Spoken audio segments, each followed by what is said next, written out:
تتابو كانت فرحانه، الابنه كانت فرحانه، الزوج ايضا كان فرحان، المغاربه كاع فرحوا تفاعلوا مع الفنانه المغربيه نجاة عتابو وباركوا لهم الزواج في الواقع وعلى مواقع التواصل الاجتماعي.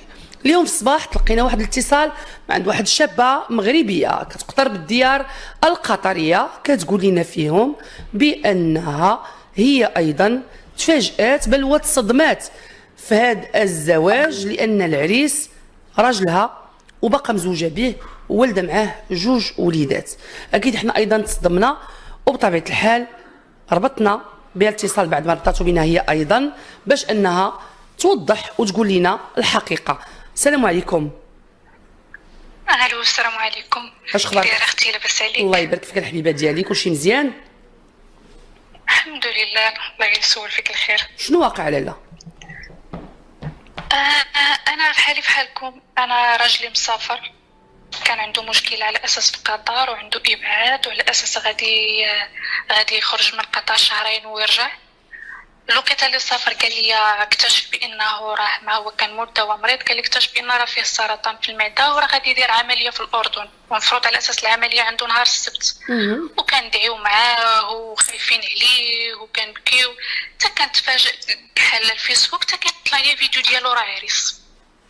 يعني انت هذا السيد اللي خدا بنت نجاة عتابو كتقولي انه الزوج ديالك باقي الزوج ديالك حالي؟ باقي الزوج ديالي لهاد الساعه هادي. وانت كتحسبي انه في الاردن غيدير عمليه على السرطان المعده؟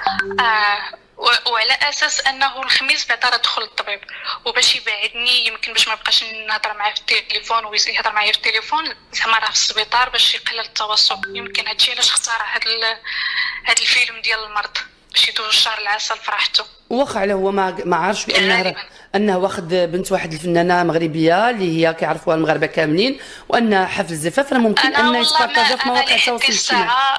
انا لحد الساعه ما فهمتش انا اصلا يعني شنو قايل ليهم، عارفين حقيقته ولا ما عارفينش. ما فهمت انا حتى شي حاجه. كيف حالي كيف حال الناس؟ دابا انت غير تطلعوا لك الفيديوهات في مواقع التواصل الاجتماعي، تطلع لي جالسه يعني حل التليفون كيطلع لي الفيديو كنشوف راجلي عريس. انا عند بالي راه في الاردن وراه دخل الطبيب وراه عنده العمليه، عنده لوبيراسيون نهار السبت، كنتفاجئ به راه عريس صحه سلام ما فيه حتى شي حاجه. كيفاش كانت ردة الفعل ديالك؟ تخيلوا معنا دابا مشاهدينا الكرام اي امراه راجلها مسافر حق راه عندي عمليه جراحيه خطيره في مدينه اخرى، وتا كتشوفي راجلك راه في مواقع التواصل الاجتماعي مزوج، شنو كانت ردة الفعل ديالك؟